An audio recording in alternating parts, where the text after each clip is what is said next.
I'm Patrick Watson, I'm an astrologer, and you're watching Big Fat Astrovlog. And today we're going to be talking about what house system you should use. And no, I've never heard of a comb. Which house system should you use? Well, first of all, we have to define what house is. The 12 houses of astrology are divisions of the horizon, and sometimes the meridian, are divided into 12 sections, and each one means a different thing about your life. So the first house is one's appearance, general impetus for life, and their essential vitality. The second house is one's possessions and income. The third house is one's siblings and neighborhood. The fourth house is one's parents, home, and private life. The fifth rules pleasure, entertainment, fertility. The sixth rules injuries, illnesses, and employment. The seventh rules partnerships and relationships. The eighth rules death, taxes, inheritances. The ninth rules foreign travel and higher education. The 10th rules one's career and reputation, their public life. The 11th rules friends in high places and associates. The 12th rules one's enemies and downfalls. Now, why all these houses represent these things is a video for another time. The important thing I want to focus on right now is that while there's overall agreement on what these houses are generally about, there isn't a whole lot of agreement about which house system you should use. People have come up with a ton of ways to divide the space between the ascendant, the midheaven, the descendant, and the icy. Porphyry houses just divide the space between the horizon and the meridian by 3. Placidus houses use equal divisions of time. Campanus. Campanus uses equal divisions of space. Regiomontanus divides the celestial equator and projects it onto the ecliptic. Koch uses other equal divisions of time. There's topocentric houses, Morinus houses, Polish page houses, the Krasinski Pisa-Golza houses, the Hall houses. These are all called quadrant-based house systems because they divide the quadrants between the ascendant, the MC, or the upper meridian, the descendant, where the sun sets, and the lower meridian, called the icy. So which one should you use? I can only tell you what makes sense to me. What you want to do is ultimately up to you, but this is what makes sense to me. Before any of these other systems existed, we know now, due to the scholarship of James Holden,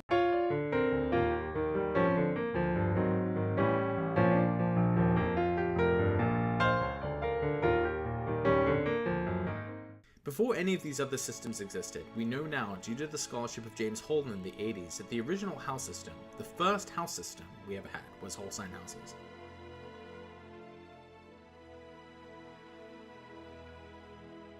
Whole sign houses are where each sign is a house. The ascendant determines which sign is the first house, and the next whole sign is the second house, and the next whole sign is the third house, etc. So it doesn't matter where in a sign the ascendant falls. Whatever sign it does fall in, that sign is the first house. Now, I realize that just because it's the original house system doesn't mean it's necessarily the correct one, but it is the original one. And there are people who've really pushed back on this point, but the historical record is pretty clear.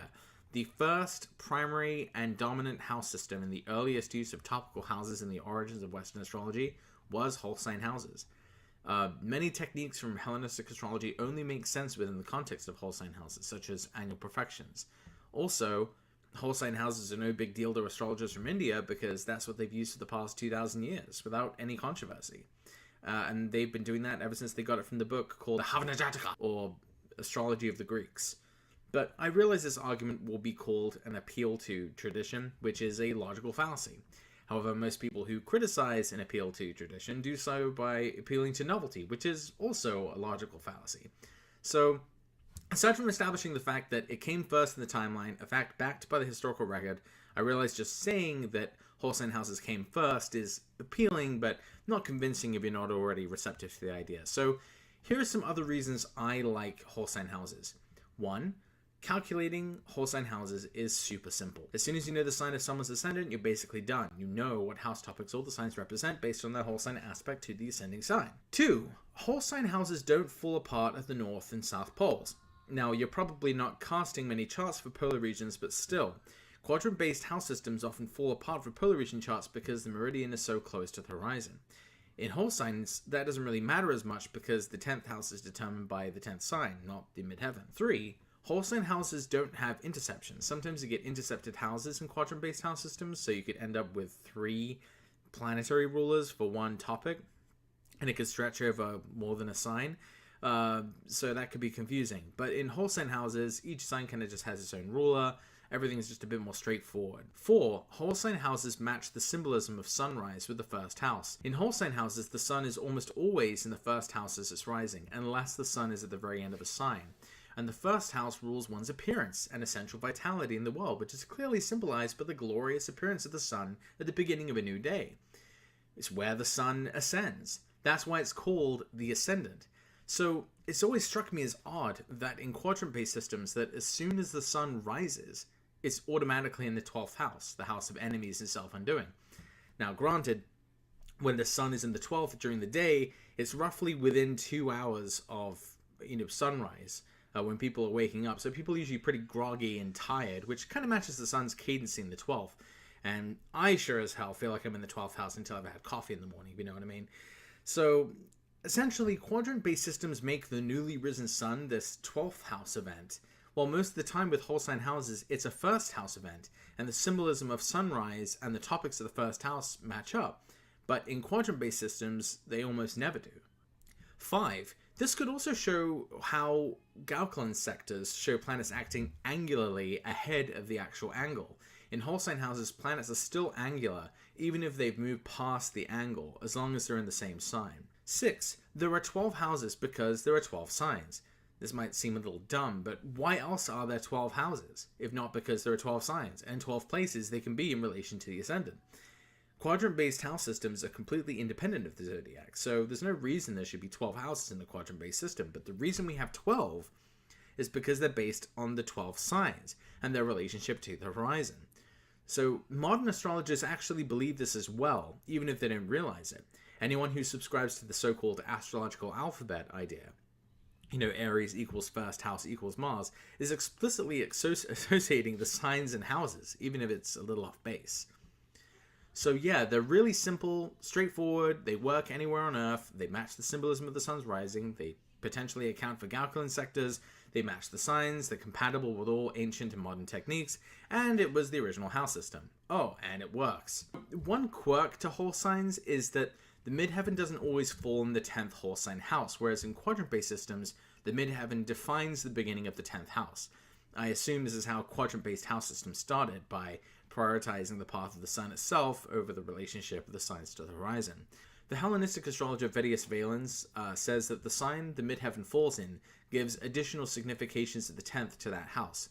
So for example, if your midheaven is in your 9th whole sign house, then your 9th house would still be about travel and foreign places and higher education, but it would also pertain to your career and reputation.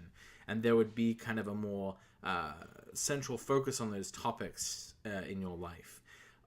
So similarly, your 3rd house would also take on significations of the 4th, since the IC would be falling in the 3rd. And if you want to test this out, there's one place that's guaranteed to have crazy midheavens in whole sign houses, and also does a pretty good job of recording birth times. Scotland.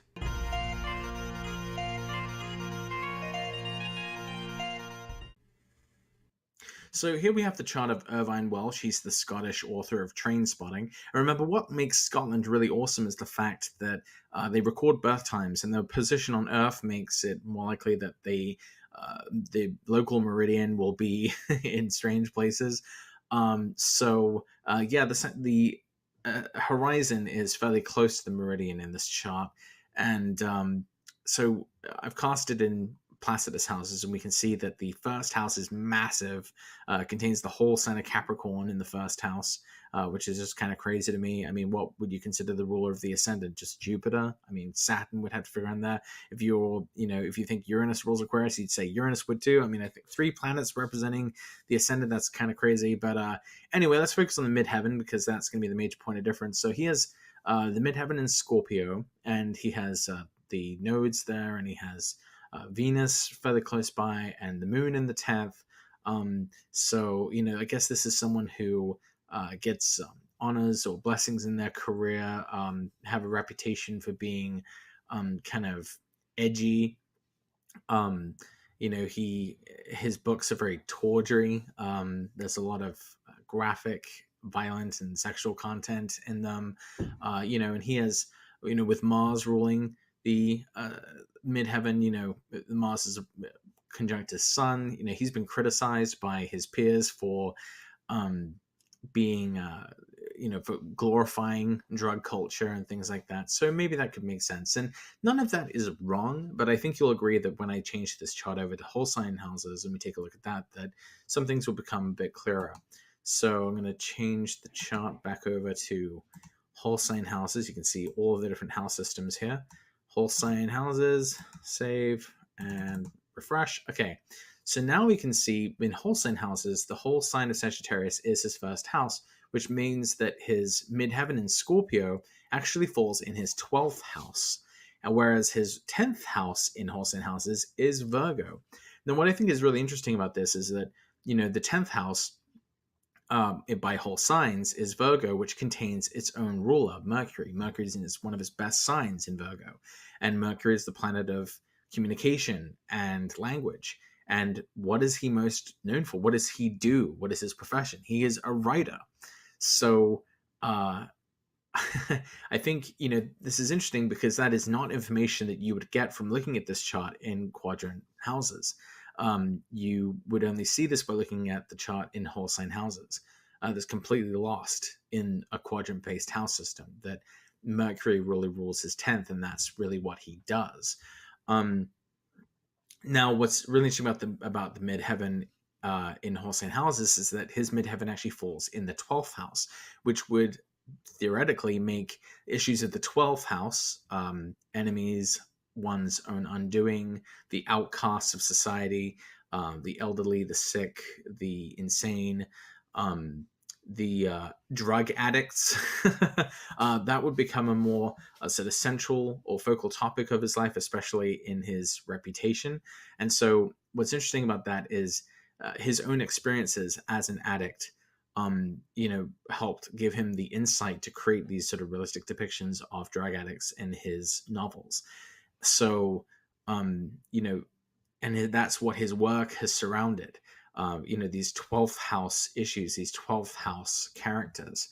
And so with whole sign houses, not only do we get the information that Mercury really rules his 10th house in his career, that he's a writer, but then the position of the midheaven kind of tells us what area of life, he really kind of gets public recognition for. And this is kind of borne out by a lot of the transits too.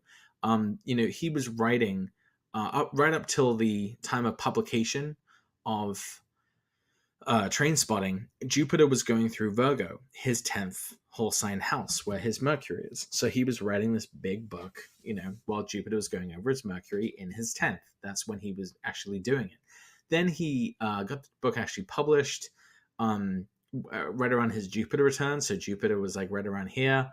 And so that sort of makes sense. And then it was not too long after that, when Jupiter ingressed into Scorpio and got close to his midheaven, that he was filmmakers approached him wanting to take his book and turn it into a movie. So what I think is really interesting about that is we can kind of see the difference between the 10th whole sign house versus where the midheaven falls. The 10th house almost seems to be the place where it's the work that's important to you. It's the work that you do. It's what you do.